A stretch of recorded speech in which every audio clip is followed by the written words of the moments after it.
Welcome to Rich Planet TV. I'm Richard D. Hall. Here is a message to all people who have received a COVID-19 injection. Before you received your injection, did you acquire a sample of what was going to be injected into you? And did you then examine it under a microscope? You didn't. Oh dear, because if you had, I don't think you'd have had an injection. In today's show, we are going to be discussing the evidence found by scientists who have obtained samples of COVID-19 vaccines and have examined the contents under their microscopes. Those who have been campaigning against the use of experimental mRNA vaccines, such as Mike Yeadon and Vernon Coleman, I will ask you the very same question. Did you acquire a sample of COVID-19 vaccine, and have you had it examined under your microscope? If the answer is no, then how do Mike Yeadon and Vernon Coleman know that mRNA, which makes a spike protein, is the predominant thing that's inside the vaccines, and that there's not something completely different?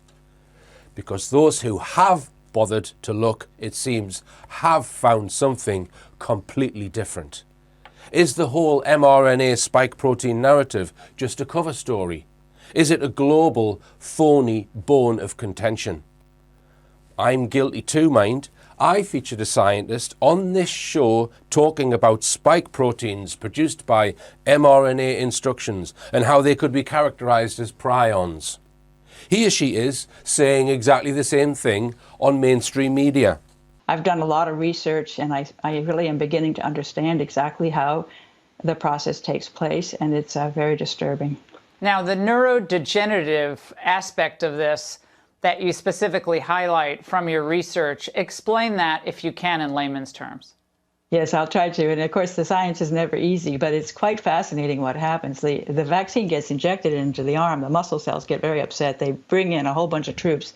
The immune cells come in, take up the vaccine themselves. They take up the nanoparticles. They start making spike protein. The particles basically get your cells to produce lots and lots of spike protein in a hurry. Spike is the most toxic part of the virus. But she is speaking from what she has learned from scientific literature and from previous studies of mRNA technology used on animals. She's not speaking from knowledge of what she has observed herself with her own eyes from an actual COVID-19 vaccine vial.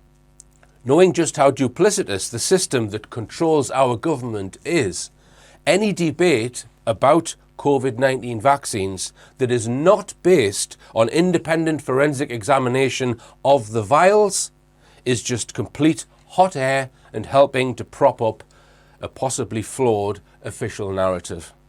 It's quite obvious to any person with a brain that the vaccine doesn't do what they claim it does, and that's because the vaccine isn't what they claim it is. Its true purpose can only be determined by forensically examining the contents of vaccine vials. If you are going to solve a crime, you must forensically examine the actual weapon, in some people's cases, murder weapon. If you are going to solve a crime, you cannot just blindly believe what the government and pharmaceutical companies say about what is in their so-called vaccine. We cannot trust them. Now, I'm hearing people saying that the tide is turning. Mainstream media's attitude is more skeptical of COVID. That's because the mainstream media has already done its job and got 80% of the population vaccinated. They know they're not going to get the remaining 20% jabbed just with media propaganda. This is why they are now trying to change the human rights law so they can go after the remaining 20%. So yes, the attitude may appear to have changed slightly, but not for any good reason. It's just reputation damage limitation and letting some steam out of the cooker. Simple as that. It's not because the attitude at the top has changed. Now, in previous shows, I have mentioned studies that have examined the contents of the vaccines, and today I am going to go into more detail with this very complicated topic, a topic which everyone needs to be involved with. To help me do this, I would like to introduce David Ferguson, who has studied in depth the various reports and images that have so far been made available by a number of independent groups. Welcome, David. Well, thank you, Richard, for inviting me to be on your show. Okay, so you have a degree in history, which That's right, might not be originally. applicable to this sort of research, but just Well, that involves research as well, I guess. right, and also software. So just give us That's a little right. bit of a background on yourself and why you think this subject's so important. Right. Well, as you mentioned, I did start out with a history degree, but I rapidly got a job as a software developer, and I've worked for 25 years developing software, most of it as a contractor. So I worked on a variety of projects, a C++ software developer in the main, so I worked a lot of engineering type projects. And a lot of the work I did, particularly towards the end, involved network programming, which is relevant to the technology that we're looking at. Right. And I've got some background and knowledge of the sort of electronic components, that kind of Right. knowledge, which again is useful for what we'll be looking at. Yes.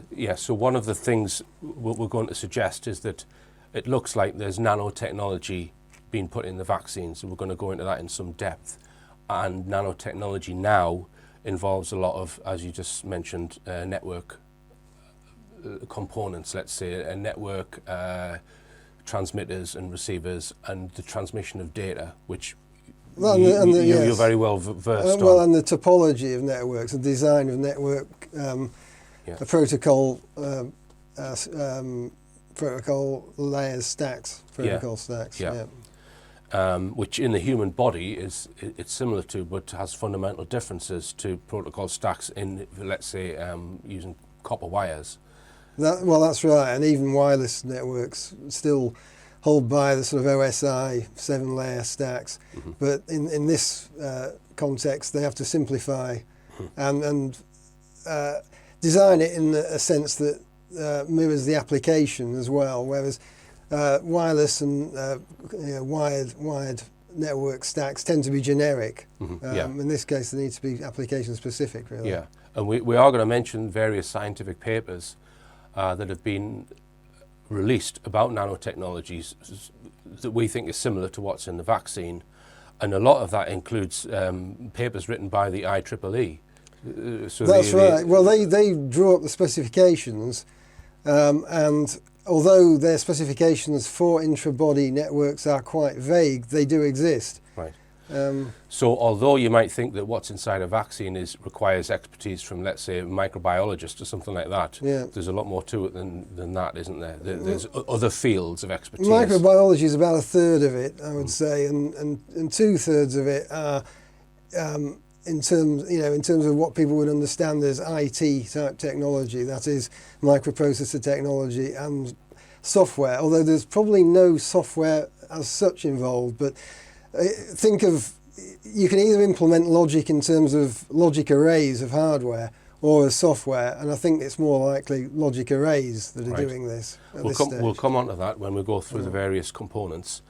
Now, we're going to look at a lot of images today of what people have taken using powerful microscopes, and there's a large variation in the different groups, as we'll see. Can you just make a comment about that? Just prepare people for what they're about to see, David, in terms of the variation and how, when you're looking at a microscope slide, sometimes it can take quite a bit of interpretation, because you're not looking at a scene out of a window. You're looking at something which has been highly magnified, and it might look rather different in certain ways. So do you just prepare people for what they're about to look at? Yes. Well, for a start, we don't know what this technology is. So we are trying to interpret it based on scientific papers and the images in those papers. So we could get that wrong. We've got to say that, we can't really be certain about a lot of it. Some of it I think we can be. But we're going to look at a number of different studies, and one of the things we're going to draw out today is the range of studies that have been done, because that's not something that's generally being covered in the alternative media. People have just put up their individual studies, but not necessarily drawn out the common characteristics across those studies. So I think that's one of the things we're looking for, is common characteristics because that's the evidence that we're trying to accumulate here. Right. Perhaps a bit more than interpretation, actually. Right. Now, recently somebody sent me 3 vials, 3 unopened vials of the Pfizer-BioNTech vaccine, right? And I've invested in a microscope and I have done some microscopy on one of the vials. All right, so I'm confident now that the images that we're going to show you, at least some of them are genuine, because I've seen the same things under my microscope that have been produced in certain studies, and I know that the vials were unopened because you have to actually break the cap when you take it off. All right, so I'm going to show some of that later in the program of me examining, doing my own research, but I have verified it to a certain point and seen similar images. So I'm confident that at least some of these studies are genuine that we're going to look at. And just to mention how difficult it is to get hold of these vaccine vials, I'm going to read out an email that I received from a pharmacologist who was working for the NHS. This is what he said in his email. Dear Richard, news from within a vaccine site. I've been working with the NHS on mass vaccination since January 21 in a lot of roles. The recent videos are very insightful, particularly the vaccine contents. So he's referring to some of the studies that we're going to refer to. Every mass vaccine centre in the UK and other sites, e.g. Boots, has a national vaccine protocol to destroy every vial with 2 different senior staff at the end of each day. The systems are also in place for counting in and out every single vial that arrives and leaves every site. All vials are disposed daily into a locked, coded clinical incinerator, waste system, or stored, again, coded locks for an NHS contractor to pick up daily for the clinical waste. If you want to get hold of vials, your best bet is to seek out independent pharmacies doing COVID jabs, right? So he's explaining there that it is difficult to get your hands on an unopened vial, but a number of people have, and they've examined them. And like I said, I would encourage Mike Eden to do the same, or Vernon Coleman and all of the people who were talking about mRNA, because for all, I think RNA may have been discovered in some of the vaccines. Possibly, we'll come on to that. We do. There's certainly something other than mRNA nanolipids in there. Something much bigger. A bit bigger, yeah.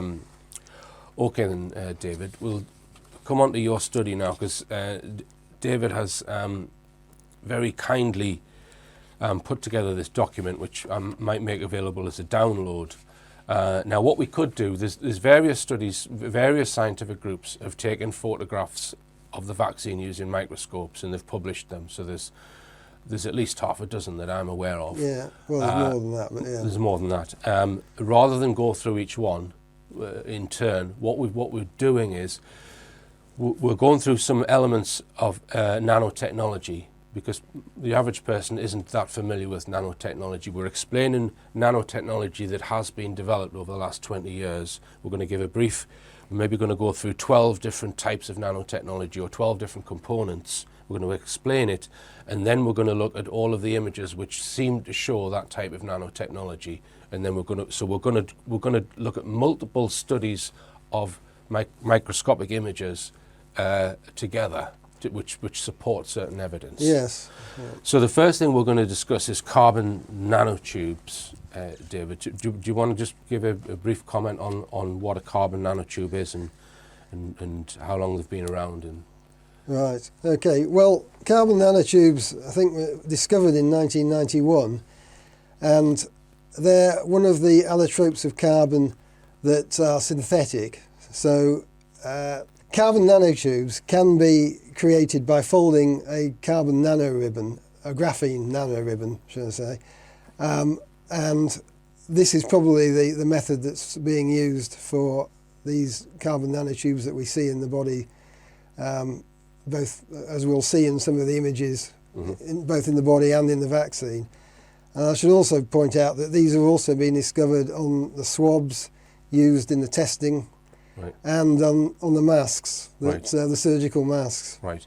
So carbon nanotubes are extremely strong for their size. They're 100 times stronger than steel. That's right. They've got properties of metals in that they can conduct electricity and heat. Yeah. And really, the graphene and carbon nanotubes and other developments are considered a breakthrough really in nanotechnology, enabling them to do all sorts of things on a very small scale that they weren't prior to 20 or 30 years ago. Yeah. So I'll just read out a little bit on carbon nanotubes from David's paper. Carbon nanotubes also possess high surface area, high elasticity, accompanied by ultra lightweight and excellent chemical and thermal stability. Owing to their high aspect ratio, they have the capacity to easily cross biological barriers, to be internalized by cells, leading to the use of carbon nanotubes for drug delivery as well as biosensing. So because they're made of carbon and our bodies are made of carbon, they integrate quite well with existing cells, so they won't be violently rejected. Well, you actually do have to functionalize them still. So because of the high surface area and the fact that they have sort of spare covalent bonds as well, you can easily, what they call, decorate the surface with biocompatible molecules, which has a number of functions, one of which is to make them more biocompatible. Right. So, right. Yeah. And I'm going to release a database that I've set up which discusses a lot of nanotechnology scientific papers. And if you look at those papers and you go to the brain control section, you'll find carbon nanotubes mentioned a lot in neurosensing and neuroactivation. Yes, well, it's got a lot of properties which make it very suitable for this, and their papers talk incessantly about this. So as basically as an electrode for neuromodulation, both sensing and actuation.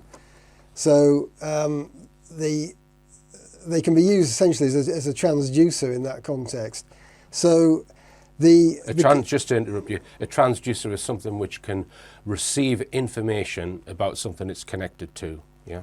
And it works the other way. It can actually convert an electrical signal into, say, movement or the release of chemicals from the surface of the carbon nanotube. So because, we should point out, carbon nanotubes are essentially two-dimensional objects because they're created from graphene sheets, and graphene is just typically one atom thick. Mm-hmm. So they have the perfect aspect ratio.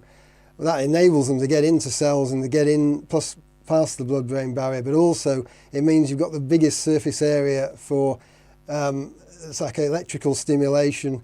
So they're very sensitive because they conduct electricity very effectively. The electrons are very free moving on them. So they're very sensitive. So any chemical or movement even that they detect because of their flexibility in the brain.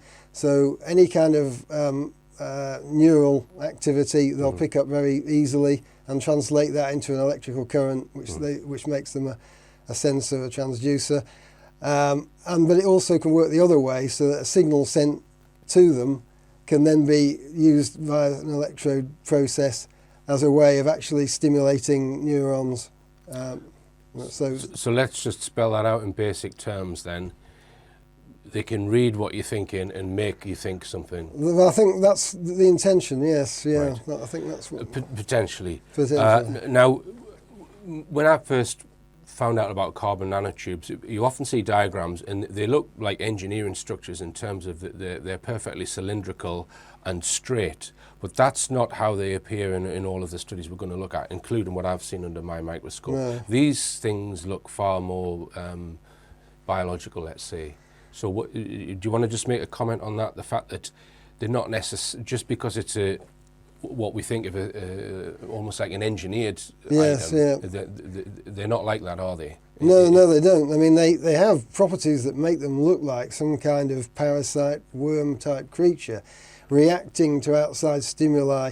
For example, if you breathe on them, they tend to react. Now, of course, that is consistent with what I've just described as a very sensitive transducer. Right. They're picking up organic molecules from your breath, and they're reacting to it and creating electrical properties within the nanotube, which probably is what causes it to flex. And it can react to electrical stimulus and heat as well. Yes, right. Yeah. All right, and so let's move on to the images then. So we're going to look at some images. This is, as I said, this is from multiple studies, and I have confirmed that some of these studies must be genuine because I've seen very similar things under my microscope with the vial that I've received, right? So we're not, we're not sure about every single study, every single image in every single study. We're skeptical of some of it. Are we, David? Yes, we are. I mean, I think we have to. We know what we know because we've seen it under the microscope. Yeah. Right, and beyond that, well, I think we have to have a healthy dose of skepticism, but at the same time, we must report what what's been put out there. Yeah. So right now, in David's document, he's highlighted 19 different sources of information. A lot of it's videos online that have presented studies. Okay, so those 19 studies are all listed at the end of his document. So the number in square brackets denotes which study it's from or which video it's from, and then they're then numbered. So we've got the first one is from study number 2, so it's 2001. So people can find out where what the source of the image is by looking at that number. Just explain that first. So the square brackets denotes the study. So if it's square brackets number 2, that means the first 2 images that we're showing there on the screen, they're from the same study. Okay, so just to point out that numbering convention. So the first image we've got there on the screen is an alleged carbon nanotube with a lot of sort of technical things at the end of it. So do you just want to start commenting on these images? You'll see various different colours in these images. The colour doesn't always denote anything. Sometimes colours are used in order to bring out detail. They're not necessarily the actual colour of the item. That's right. So I would say, though, that some people have observed carbon nanotubes in other colours. Now that could be open to interpretation, but one of the things that it does put us in mind of are these Morgellons fibres. So at the back of your mind, although Morgellons tends to be a much larger object, or larger fibres than these are. These are much smaller here. Yeah, so Morgellons, usually you can see it with your naked eye. Whereas you're probably not going to be able to see any of what we're looking at now with your naked eye. Yeah? No. So this is from Dr. Pablo Camper, who I've actually made contact with. We'll come on to that in a bit.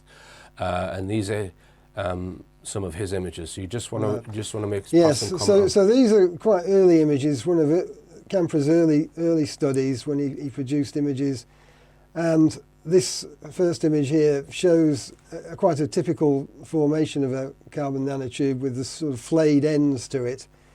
That's the first. If we go on to the second image here, another one from a similar study, a carbon nanotube showing flayed edges and quite transparent. The carbon nanotubes come in 2 forms, single-walled and multi-walled. Mm-hmm. The single-walled is just one rolled tube of a carbon nanoribbon. The others have tubes within tubes. We get to the next image. This next image here again shows a number of these carbon nanotubes. As you can see, some of them are more transparent than others. Mm-hmm. And again, the flayed ends on one of them, but in other cases you just get a tapered end. So those are just 2 characteristics, morphological characteristics of them. On to the next image on the Moderna. So Camper looked at all 4 of the common vaccine types. So what we're showing here really is that you find this in all of these vaccines. And here we've got a sort of an accumulation of different carbon nanotubes all relating together. And one of the interesting characteristics that you do see from time to time, to the point that it's worth pointing out, is this little tube that's sort of crossing over the larger tubes. I don't know why that is, but you do see it. So there may be something interesting to look at there. That's a much closer up image. Yeah, the close-up image there is just to give you some idea of the transparency, and also the fact that you can just see the surface is a little bit decorated there with other chemicals, other molecules maybe, which is the functionalization aspect of it. Just to address a question early on, people might say, well, how do you know it's a carbon nanotube? Camper did do some spectroscopy on the samples. That's right. He did a very detailed Raman micro spectroscopy analysis, which you can find online in which he showed that these are graphene-based. Right, which suggests that they Yeah, are they carbon are. nanotubes. Yeah, that's right. Okay, so this is another study now, David, number 6, which is... this is Dr. John B's study of Pfizer. So again, this is a study. So this is a completely independent study to Campbell. Yes, completely independent. And he's looking at Pfizer, and he's finding carbon nanotubes as well. That's right. Yes. So he is, and some of the characteristics here, which we'll see in other images.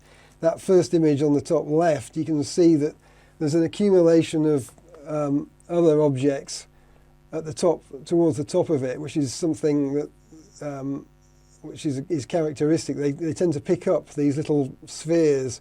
Right. And another thing that I'll also note is below that image, you've got a carbon nanotube seemingly with a relationship with a piece of, I would think, is graphene oxide. And again, you can see that, we'll see that in later images. And those brighter colours in these sort of more dark field type microscopy denote some metallic substances. So you wouldn't find that on an organic substance, I don't think, those brighter colours. Okay. Right, we get the next scene. So 6004. Now this carbon nanotube is quite interesting, mainly because we can see the scale there, 50 micrometers, which if you multiply that, let's say that's 500 micrometers across, it's probably longer than that, but that's half a millimeter. So that's quite a long one, but it actually illustrates that these are significantly sized objects that you're finding in vials of vaccine. Yes, yes. My microscope comfortably goes up to 1,000 times magnification, and I can see these items on 40. They look very small, and then up to about 400 I'm looking at them at. But I can confirm that I've seen very similar things to what's on the screen there. And we'll come on to what I saw in a minute. Yeah. And then we've got images from, is it Carrie Madej? Yes, Dr. Carrie Madej released these images. She didn't actually do the study, but she witnessed the study. And so this is of the Moderna. And this is just a typical carbon nanotube. This is the kind of thing actually you see in the masks. Which there was a study by Dr. T in this country where she looked at, I think, 4 or 5 different masks from different manufacturers, and they all had these structures on them. Right. So moving on to study number 9, image 7. So this is the Reutlingen study. That's right. This is I think this is 9 is the Austrian study, actually. Right, so this is the Austrian part. Reutlingen had 2 studies, really, Bolentz, and this was a very impressive study, actually. They had a news conference last year, I think around September, October last year, and presented this evidence. And this is a carbon nanotube, and as I mentioned earlier, with another one crossing it, which is somewhat characteristic. I don't know why that would be. I should also point out the other pieces of graphene oxide in that image. We're not really discussing graphene oxide today, but most people probably know about that by now. But a lot of all of the nanotechnology components, or most of them that we're going to talk about today, are based on graphene, aren't they? Oh yes, yes. That's graphene is absolutely the building block. Because all the studies that I'm aware of are reporting graphene as the base, as a common material, whether it's carbon nanotubes or whether there's little blocks of it. That's, I would say, it's been shown by so many studies now. It's accepted, even though the mainstream are debunking it. Yeah. Without graphene, they couldn't do any of this. I would say that. Without that material, they couldn't do anything. Now, the next image isn't actually from a vial itself, it's from somebody's blood, that's that right? Yes. So this is the vaccinated person. Again, that's right, from the Austrian study. They're showing a carbon nanotube in the blood. Well, I'll talk a bit more about the blood later as we see some better images of it. Right. But, because the Reutlingen study, they weren't just looking at the vaccines, they were looking at blood from vaccinated people. That's right, and also other pathology. In the first part of that study, you had the effects of this on tissue and on body, on organs. But 18003, this is from a very recent study from Argentina. yeah, Again, showing very similar structure. yeah, And then for the same study, 18004, we've got this, they seem to fold round in a loop. And it's been commented that it's a three-dimensional structure in that it's like one of those party balloons that you would blow up. Do you know what I mean? In Yeah, other words, it's like it's not flat. no, it's cylindrical really, but They seem to do this characteristic sort of. I've seen this in a number of images where they seem to have. yeah, they this do fold back, yes, yeah, on themselves. I mean, they're very flexible. That's one of the characteristics of them, as well as strong. So they can bounce back as well in an elastic sort of manner. Okay, so we're on to Young.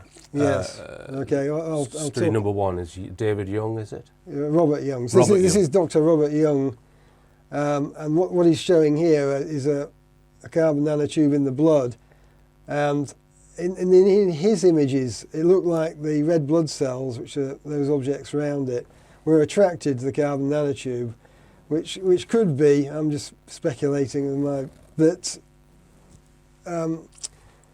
carbon or graphene loses electrons quite easily. So what could be here is an electrical attraction of the negatively charged red blood cells to a positively charged or oxidized carbon nanotube. So that's what we could be looking at there. Okay. And the next image is the same. You can see the red blood cells seemingly attracted to the carbon nanotube. Okay. Moving on to image number 3 in Young study. Yeah, and this is some dried coagulated blood with a carbon nanotube found in the blood. This is according to his. And of course, this would explain a lot of the blood clotting issues that we've seen with vaccinated people. Oh yes, and we'll see that in the blood as we see some more studies. Yes, the coagulation. So this is another study, number 5, where again we see blood cells. That's right. So we've got this image shows images found by German researchers. There's a video on up on the internet showing this. And what you see here is a carbon nanotube in the blood with this blood formation known as rouleau, which is where the red blood cells lose their negative charge and start stacking together. And this is when you get coagulated blood. Right. So in normal blood, you won't see all the blood cells lining up like a load of polo mints like we see in there. No, they'll all be completely separate, Yeah. really equidistant from each other, not overlapping. Yeah. That's So it's making the blood behave in a way which isn't healthy. very unhealthy. I mean, the other thing that causes this kind of blood formation is electromagnetic radiation. That's being shown. Right. There may be a connection there as well. So similar images, again from this German study, number 85. This is from Reutling. Yes, this is from the. This is from Dr. Axel Boland, who showed his results in the Reutling conference. And we see the same effects yes, on the we do. on We the see blood. the same rouleau effect on the blood with these carbon nanotubes in these two images. Yeah, so this is, there's a number of people who have seen this. And again, we see the same, not quite as bad rouleau in the, this is Dr. Zandre Botha on the Stu Peters show. She showed these images, a carbon nanotube in the blood. And that blood is a little less rouleaued. It's going that way, Right. but it's not as bad as the previous images. So we've covered carbon nanotubes. We're going to, we might discuss at the end why all of these things might be in the vaccine, right? But we're just looking at evidence of photographs of what's in the vaccine and how it relates to nanotechnology. That's what we're looking at the moment. We'll discuss the nanotechnology in more detail. Yeah. But the next thing that we're going to talk about in regards to nanotech is carbon nanofiber octopuses. Okay, That's so right. carbon nanofibers are characterized by being solid cylinders of carbon or graphene. They can grow as octopus-like structures. The nanofibers that form the carbon octopus could be useful to create connections or contacts for supercapacitors. They could also be used as junctions for synapse connections. So when they grow carbon nanotubes, they can grow them with different topologies. So they can grow them where you've got multiple strands coming from one point, which makes it look like a spider. Yes. Right. And this has been found in, well, fewer of the studies, but some of the studies. Yes, yeah? yes.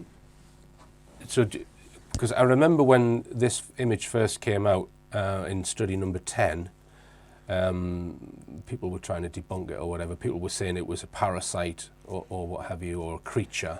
What are your thoughts on it, David? Well, initially it was identified as a Hydra vulgaris by a few people, but I think now with what we've seen in the scientific literature, we can be fairly sure that this is actually a carbon nanofiber octopus. If we talk about this is this Dr. Zalewski, if I've pronounced his name right, a Polish geologist, I think, and he essentially he claims he grew this octopus from an egg that he found in one of the Pfizer vials. He attached it to some graphite tape, and over 4 days it grew, and eventually I think the tentacles grew to about 2.5 millimeters in length. And as you say, initially there was some skepticism about this because it seemed. But when I was reading through the scientific literature, I actually came across one article which talked about how you could grow these from adhesive tape. So, so what we're talking about here then is synthetic biology. Well, I don't know if I'd say it's biology, because at the end of the day, it is just carbon and mixed with some metallic substances like bromine and aluminium. Right. Well, things like placing them, for example, would use this DNA method. Right. Right, whereby there may be DNA on the surface of both the location where you want to actually position the carbon nanotube, and maybe on the carbon nanotube itself. It's not quite clear how this mechanism works, so that the two relate to each other, and therefore it's able to position it. But from the point of view of growing carbon nanofibers or carbon nanotubes, no, that's just a chemical process, I guess. Right. So because a lot of people looking at that image, they'll think, it's biology. It's biology. They will think that, yes. But you don't think it's biology. No, I don't think it's biology at all. Oh, no, right. I think it's. Right. So 17001, we're looking at what we're looking at there, David. Well, that's Ricardo Delgado from the Quinta Columna. He found one of these, I think, carbon nanofiber octopuses in one of the Pfizer vials he examined. So that's what that is. And then we've got images from Dr. Carrie Madej as well, who also produced images of a very similar looking thing. From the Moderna. So I think that's what she was looking at. So again, yeah. Okay, so we come on to another area of nanotechnology. When we say nanotechnology, just to reiterate, we're talking about in vivo nanotechnology, which is put inside your body. There's other fields of nanotechnology with things that fly around and what have you. We're not talking about that. We're talking about stuff that can be put inside your body and perform some sort of function. Yeah. So we come on to graphene quantum dots. Graphene quantum dots are small particles whose properties improve due to the effect of quantum Hall. They amplify electromagnetic signals and with it emission distance, especially in environments such as the human body, enabling an analog wireless transceiver. The semiconducting properties of GQDs enable them to form a network through which they can monitor and effectively neuromodulate as neurotransducers. Graphene quantum dots are variable, and many properties, including the degree of surface oxidation, surface charge density, doping status, or links with polymers, can be dramatically different, yielding different interaction behaviors with biomolecules. They can be created through the degradation of graphene sheets. So again, this is something which requires graphene as its base component. Graphene quantum dots can acquire various morphologies, for example, hexagonal, triangular, circular, or irregular polygon. They are able to penetrate cell membranes. Graphene quantum dots emit fluorescence and so are used in drug delivery, biosensing and imaging with blue and green photoluminescence. So again, it's based on graphene like carbon nanotubes are, but this is something which is smaller. The other thing about graphene quantum dots is they can be used in a similar way to what we would use logic gates or electronics. Yeah. So yeah, we'll be getting on to how they're used that way. I mean, you can think of them as the building blocks, really, of this nanotechnology. Without graphene quantum dots, a lot of it probably wouldn't work. right, and apparently they can align in a long chain and create this similar function to a wire. That's right. They can pass either energy or a message along it, but without actually passing electrons. That's right. Well, we might talk about that. That's the quantum dot cellular automata. Yeah. Which is an equivalent to, if you like, the logic gates that you find in microprocessors. But as you say, instead of actually using electricity, they use quantum characteristics of quantum dots and of graphene at the quantum level. So we've not seen many images of evidence of the quantum dots. I guess they are. You need a better microscope to find them. Yeah. Well, just a little. I'm not going to find them with this. No, right? not easily. So what's the image you've got on the screen there, David? Well, I mean, what they're showing here. This is a still from a video, which I think was a German doctor took this, and he's identifying these quantum dots based on their luminescence. But those are the other blue things in there are red blood cells.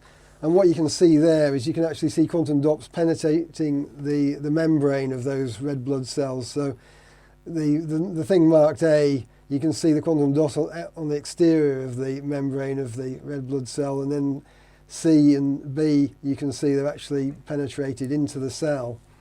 So that it shows, one of the many characteristics of them, that there's no barriers in the human body to these little objects. Right. Okay, so we come on now to quantum dot cellular automata. Right, Yeah. quantum automata. So let me just, from my own knowledge of electronics, just to try and draw a parallel first before I read this. In an electronic circuit, you have a positive and a negative, and you have that provides energy to a circuit. So the electrons go around that circuit. With this type of automata, an automata meaning something that does something with information or bits of information. It's something that can store information, add information, or hold data, or something that a computer would normally do. But the way that it's done on a nano scale is you don't have a positive and a negative, so you don't have all of that problem of a circuit board. The automatas themselves, the graphene quantum dots themselves, exhibit different states, and it's that difference in state that brings about the ability to be able to store and process information. The fact that they can operate in that position or this position. That's so right. as soon as you've got that, you've got the building block of a 1 or a 0. That's right. Right. So it's using a completely different method that a microprocessor uses to achieve the same result, which would be to process information, pass information along a wire, what have you. But it's not a circuit board, it's not a chip, because I know that the government have been challenged on this. Does the vaccine contain microchips? Yeah. And they just say no. Well, it doesn't contain microchips. It contains quantum dot cellular automata. That's what it contains. Yeah. I mean, we will probably be using terminology like chips just because it's a familiar terminology, and also we don't have the vocabulary to describe some of these things that we see. So we end up using the micro technology terminology, but it isn't really that, and I think it's important to understand that. Yeah. It's something which can do something that a microprocessor can do. Yeah. Ultimately, if you were to build up more and more automata, more sophisticated automata. Well, they can be very sophisticated, as I think you're going to read out. So. Okay, so we'll read this. A QCA cell consists of 4 GQDs in a square array coupled by tunnel barriers, and 2 electrons are injected into the cell, which are free to tunnel between adjacent dots. Due to Coulombic repulsion, the two electrons reside in diagonally located dots representing two polarizations. The polarization of each cell is influenced by neighboring cells. Tunneling to the outside of the cell is not allowed due to a high potential barrier. QCA cell-based circuits can be built in a 3D form to allow greater complexity in a small area. So that what it's describing there is the ability to exhibit two different states and therefore being able to store information. That's right. Yeah. When the QCA cells are combined, cables and circuits are created where inverters, crossovers and logic gates are created, enabling the production of transistors, processors, transceivers, multiplexers, demultiplexers and consequently of any router. So it's performing the same function that many electronic devices perform, but it's not using a positive and a negative and a circuit in the way that an electronic circuit no need does. for a circuit. No. Right. A wire can be built by placing several QCA cells in a row, and again, you know, when you're using wires, you always have the problem of short circuits. So if something touches that wire, it's going to break. Whereas you don't have that problem with this nano stuff. It's not, you know, you're not going to get a short circuit as you would with a normal electrical chip. When the polarization state of the first cell of the array changes, subsequent cells tend to assume the same polarization state due to the Coulomb interaction effect, enabling the information transmission through the wire without electric current flow. So this sort of stuff, although they're suggesting that it's to be used inside your body, it could be used to revolutionize the whole of computing, couldn't it? They're going to be putting this stuff everywhere. Right. You know, everything will have this in it. This is what they call an intelligent smart dust type sort of environment. To develop a nano router requires cable crossings, which form logic gates, demultiplexers and parallel to serial converters. Demultiplexers are devices capable of receiving a signal at the input QCA and sending it to one of several output lines, which allows the signal to be routed for further processing. The parallel to series converter is a circuit capable of taking several sets of data as input, transporting them through different QCA cables and transmitting them at different moments of time through the output cables. The fundamental logic gates in QCA are majority voter and inverter gates, since any other logical component may be implemented from them, i.e. full adders, multiplexers and memory cells. So these are the building blocks of a microprocessor. The majority voter is only composed of 5 cells, 3 input cells, 1 output cell and a center cell, which is the decision-making cell.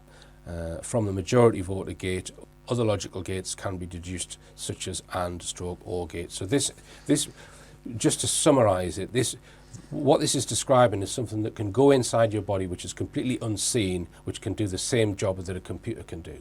You wouldn't be able to do that with conventional microelectronics, because it's not going to be able to roam around your blood or your body, whereas this stuff can. Yeah. I mean, we're going to look at some more images now, which suggest,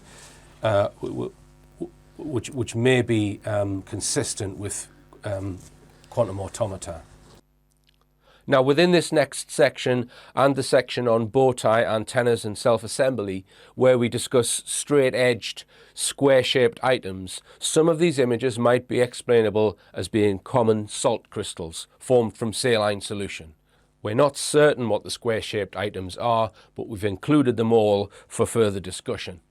In order to determine if nanotechnology is present, as I will discuss later, Mick Anderson is seeking to have DNA testing carried out which will compare known DNA nanotechnology sequences with vaccine samples, and then we'll know for sure.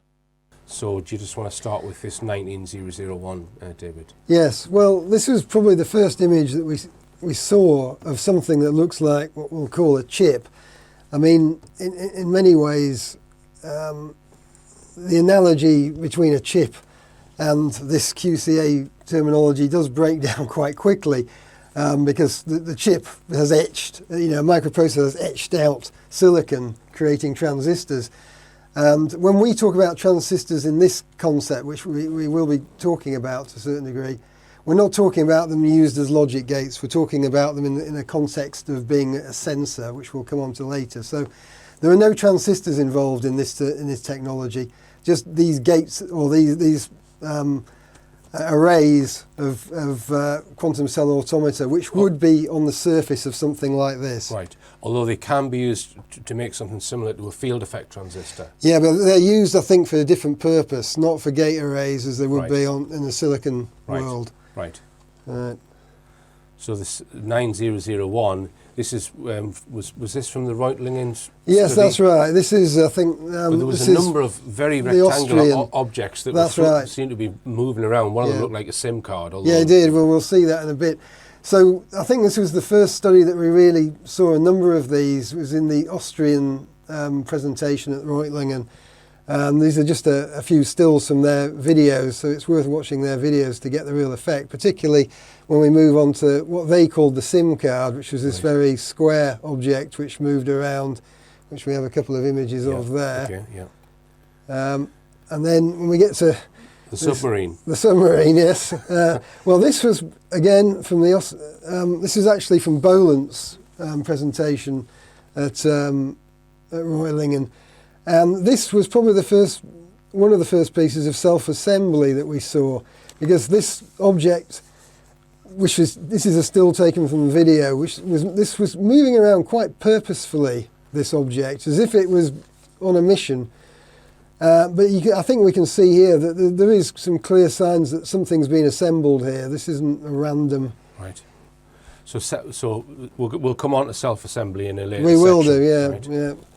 yeah. Again, another study, number 13, showed very similar rectangular sort of moving objects. Yeah, this is allegedly from Dr. Andreas Nowak, who I believe is now deceased. That's another story. At the end of a video, which was actually anonymous, but people think that it was a video he took, there was almost a shower of these objects, and that was after he'd passed a magnet underneath a sample, which had produced some very dramatic effects. So maybe, I don't know if that would be related to the shower of these chips. But So 18005, 18 is the Argentinian study. yes, it is the Argentine study, and this was an interesting image. So they looked at Sinopharm, which is obviously a Chinese version of these vaccines. So I should point out that we've looked at Sputnik and Sinopharm as well in these other studies, and they show the same sort of characteristics. So it's not just the Western vaccines. I think they've all got these same characteristics. And what we've got here is it looks like two, let's say, rectangular objects stacked together and surrounded by what we will come on to in a minute, which might be a microbubble type structure. But it's an interesting image. We don't know exactly what to make of it, but. And then again, this is a Sputnik image from the Argentine study, and the object towards the bottom of the image, again, it's pretty much rectangular, but it just begins to show on the surface of that some other characteristics which might be indicative of QCA circuitry. Okay.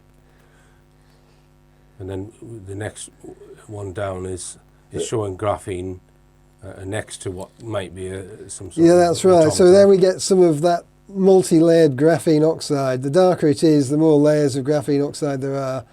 And then above that, we have what looks like another potential rectangular object with markings on the surface, which again might be QCA type circuitry. Okay.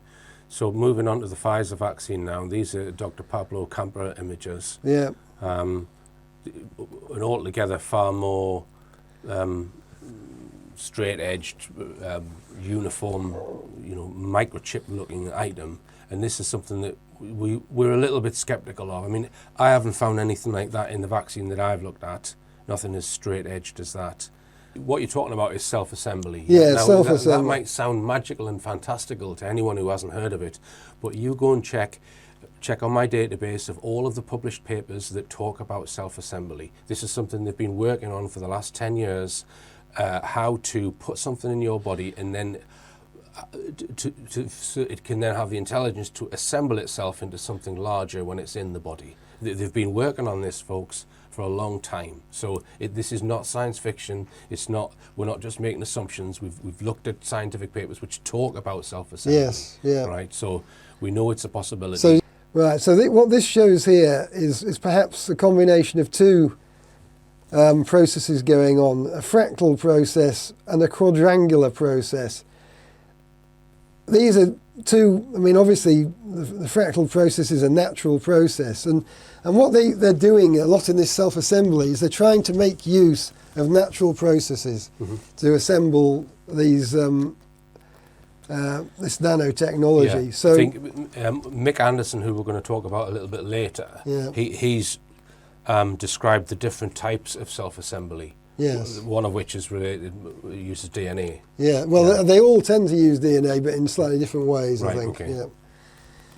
Yeah. So you can see a sort of fractal structure, but at the same time a quadrangular. It's a hybrid kind of formation there. Right. So then again, the next image is you can see the surface structures. For example, there seems to be a sunken area on that next image, 1503. I mean, what you've got there is that I think you can just make out that it's forming some kind of surface within that chip, that rectangle. That there is a very regular surface as well as that region. Yeah. So this is we're coming on to what they believe is nanorouter in this. That's image. right. So this is Mick Andersen identified what the markings on these chips.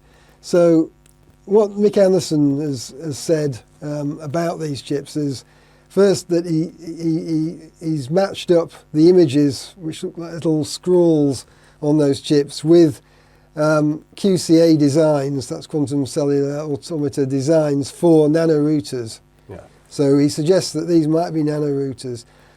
Yeah, we'll come on to Mick Andersen. Mick Andersen's probably done the most in terms of interpreting. Oh yes, the nanotechnology. easily. I mean, we're following in his footsteps really here in many ways. If they're using logic gates, they're using quantum cellular automata, which if they want to do anything, be able to do anything they will need.